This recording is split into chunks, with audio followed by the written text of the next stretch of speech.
So if everyone make it back to their seat, and we'll start up the next part of the program here. There'll be time for additional conversation afterwards too.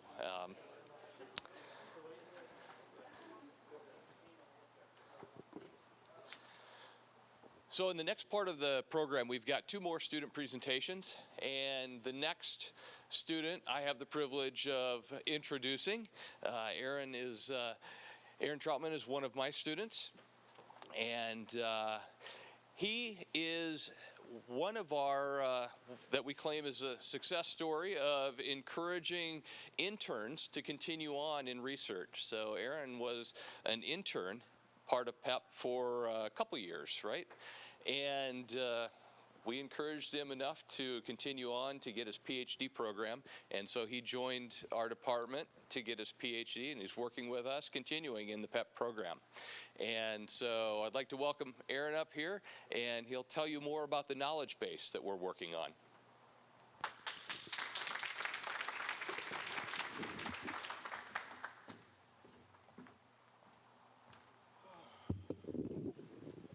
Thank you all so much for the warm welcome.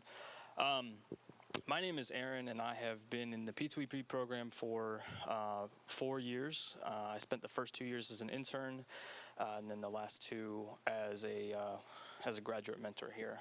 I'd like to talk to you a little bit today about my research, which focuses on generating nutritive hypotheses, utilizing text mining and databases, and in my research, microbiomes. So I'll start off talking about a problem, talk about some current treatments for that problem, the gut microbiome, answering nutritive questions, natural language processing, and then wrapping it up with the knowledge base. So let's get started.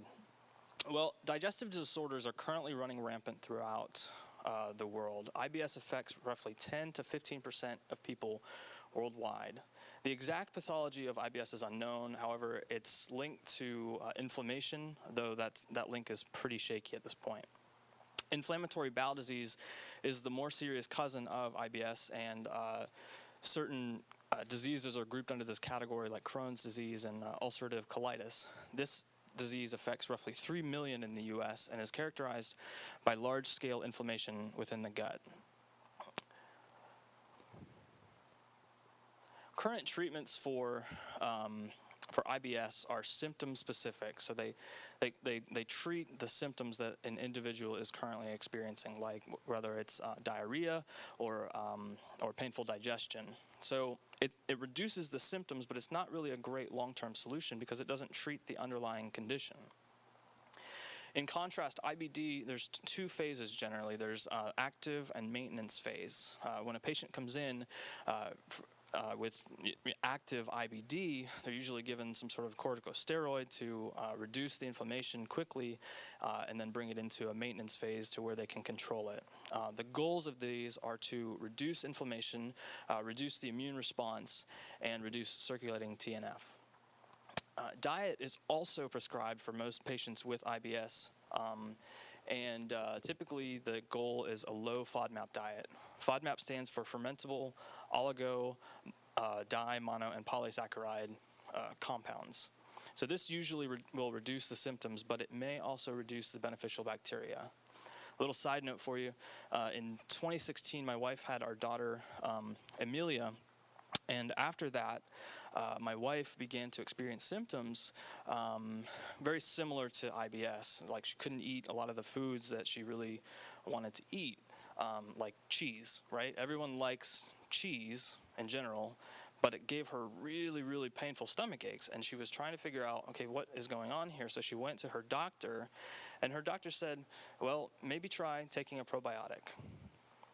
Well, probiotics are a class of beneficial bacteria that live within our gut, and they are generally, they provide different functions for us by reducing the inflammation. They can reduce gut permeability and provide some immune benefits to us. The 2 that are commonly found in supplements and yogurts are lactic acid bacteria and bifidobacteria. There's also another class, butyrate-producing bacteria. Faecalibacterium prausnitzii is one of them. However, these are obligate anaerobes, and they're usually really difficult to deliver to the intestine. In contrast, prebiotics are a class of compounds that feed the probiotic bacteria, right? So, examples of these are like bananas, soybeans, and oats are really high in resistant starches, any polyphenol-containing foods, and sugars like inulin, which is found in chicory root. The problem with these prebiotic compounds is that they're typically scarce in a low FODMAP diet. So then you have this reduction of beneficial bacteria, which causes dysbiosis, which then can lead to other conditions, including increased gut permeability, which means that the foods that you're eating are going to be more chemicals will be passing into your bloodstream and then causing various diseases. So we know that the bacteria we know that our diet is affecting our bacteria, right? We know that the prebiotics benefit the probiotics, but what we're just now realizing is that the bacteria will also affect the foods that we're eating. They will perform some sort of modulatory function on those compounds that are coming in through our diet. So with that, let's explore answering some questions using the knowledge base. A glycine max is an awesome soybean, and usually most forms of glycine max are considered to be low FODMAP. They're also really strong, high in resistant starches, and some cultivars have polyphenols in them as well. In our knowledge base, glycine max is linked to over 1,500 chemicals. Obviously, that's too many to talk about in one afternoon, so I'll just focus on three. We have equal, genistein, and linoleic acid. Linoleic acid, yes, I said it right. Yeah, linoleic? Is it linoleic? Okay, I can never pronunciate things right, so I'm sorry for that. So we want to ask the question, how do the phytochemicals from soybeans affect human health?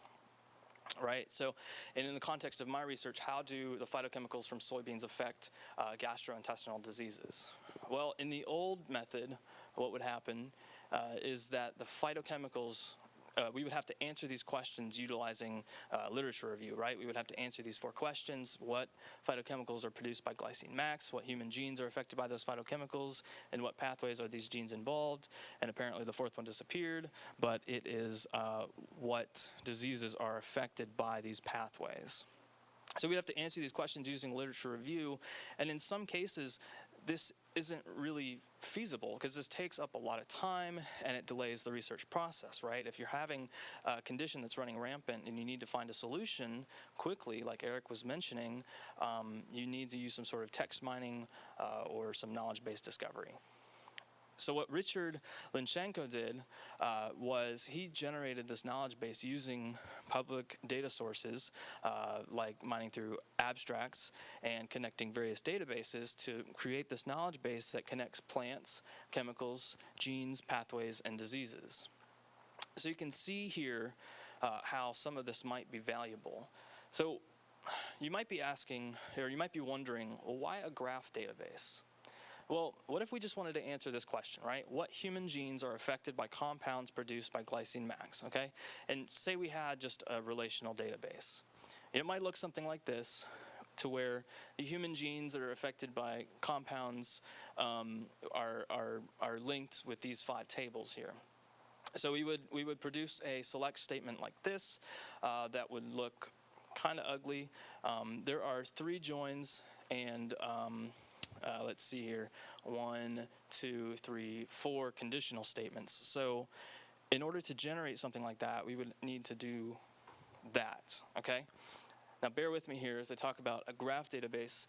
So we have nodes and we have edges. So the nodes are going to be your vertices right here, plants, chemicals, and genes, and the edges connect these nodes, right? So the data is defined by the underlying connections. You don't have data stored in tables to where you have to join the tables.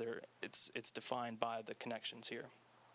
So in contrast, we can write a query like this, which looks much nicer and is a little bit easier to read, to where we're matching nodes together. We say we want to match nodes where the plant name is glycine max, so we just have one conditional statement, and then we're returning the genes that we need. The benefit of this is that there's only 2 joins, and they're defined by the underlying data within the graph. Now, general trade-offs of graph databases is that the size of the database is usually larger than its relational counterpart. This is because of how the data is stored. I won't go into this too much, and it's not as big of an issue as storage is becoming cheaper, and most people are outsourcing this to the cloud anyway.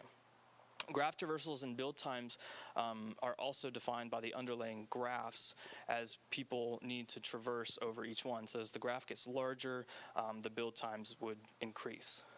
So here we have in O notation exactly how long this would take. You would have it's a vertices plus edges calculation. If the number of 1 was sky high, that would dominate the equation and therefore the time it would take to generate this. So here we have soybeans affecting 3 chemicals, and these 3 chemicals affect various numbers of genes here, right?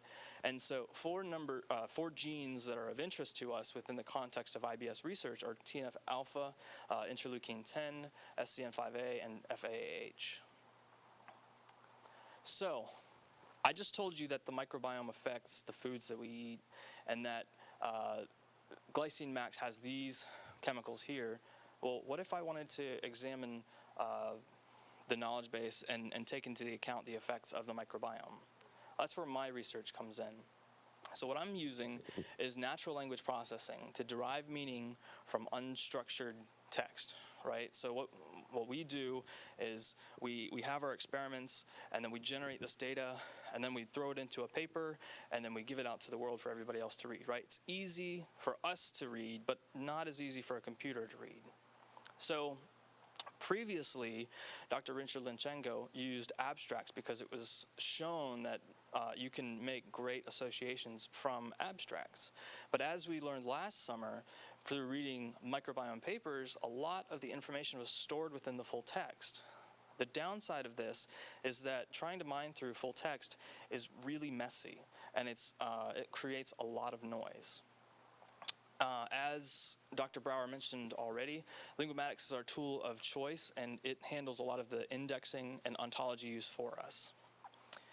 Because the full text is so messy, we need some sort of validation. We can use, there's 2 options here. We can use an F measure, which calculate the precision and recall, and take those into account. The downside of an F measure is that you have to manually curate these sources and then generate a training data set, test and training data set for you. Another way you can do it is with sort of like a reverse predictive analytics experiment, to where you would say, okay, I know that this relationship exists within nature. Can I predict that with the knowledge base? Do these predictions come through? And if they did, then you would know that you're at least somewhere in the range of being accurate. So they did this recently. This was published in Nature Letters. It was a material science paper. They mined through, I forget how many abstracts. It was maybe 5 million or something like that. And then they were looking for thermoelectric materials. It's outside the scope of this presentation, but they did a reverse predictive analytics. If you're interested in that, check out the paper. So this summer, what did we work on? Well, I had an awesome intern who did most of the work, and I kind of just sat back and let her take all the, to do the work and let me take all the credit for it, right? So we updated the underlying data. Well, we needed to update the 2019 Medline Index in Lingomatics. We also updated the ontologies and updated some of the database files with fresh data. In addition, we also improved the readability of graphs. We consolidated the text mined edges so that it would reduce the density of the graph generated. So this just shows some of what we did. In blue, you see the nodes that were in the graph in the summer of 2018. In orange or red, whatever color that is, we can see the node increases. So here we have bacterial nodes, which we did not have previously.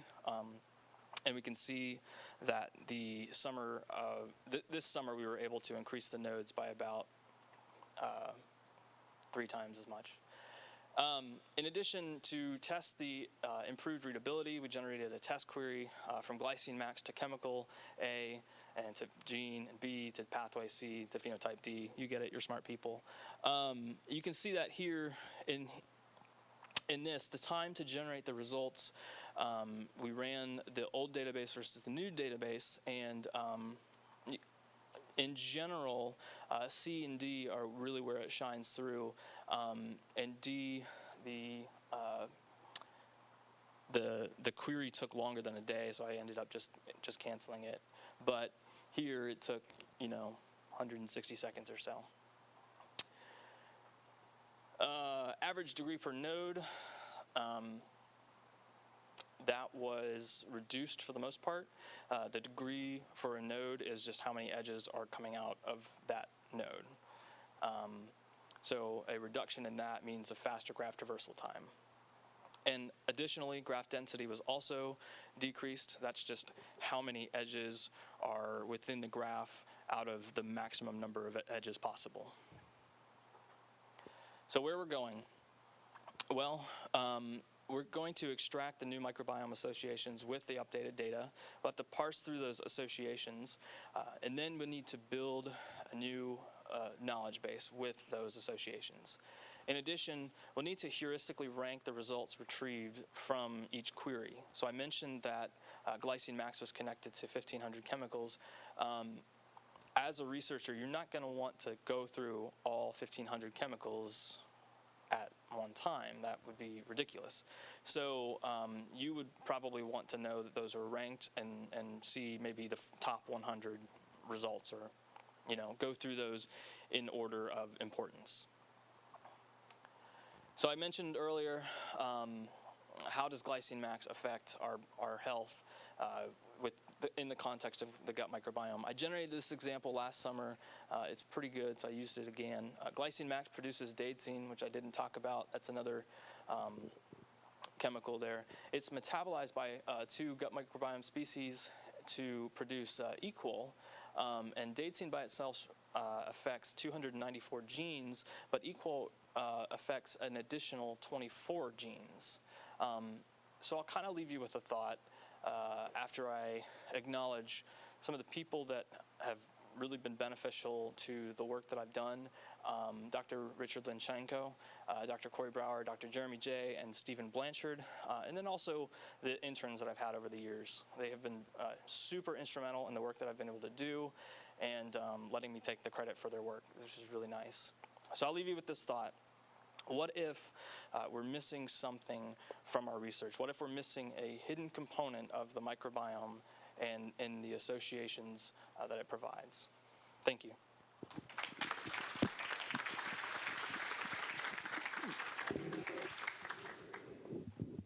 Any questions? Go ahead. Sorry, the reason I use the microphone is so the video. Oh, hello. So I have a question. So I find fascinating this because with the pace of publishing, sometimes I find myself overwhelmed with new papers. Naturally. Trying to find, the best thing out there that I could use to find a path to take in my research, right? So how can somebody who may not have used any of these type of technology before, or parsing text mining, is there any type of help that one can use, or software? I know that there must be, but I don't know how user-friendlier they are. So are there any resources maybe here on campus that people that are interested, maybe not necessarily in microbiome, but any of those using text mining? Yeah. Probably your best bet is to either know someone who does text mining, or learn Python and then figure out how to index those. It's not super easy. There is one interesting one. I think PubTator is kind of interesting. They provide a lot of. I haven't used it in a while.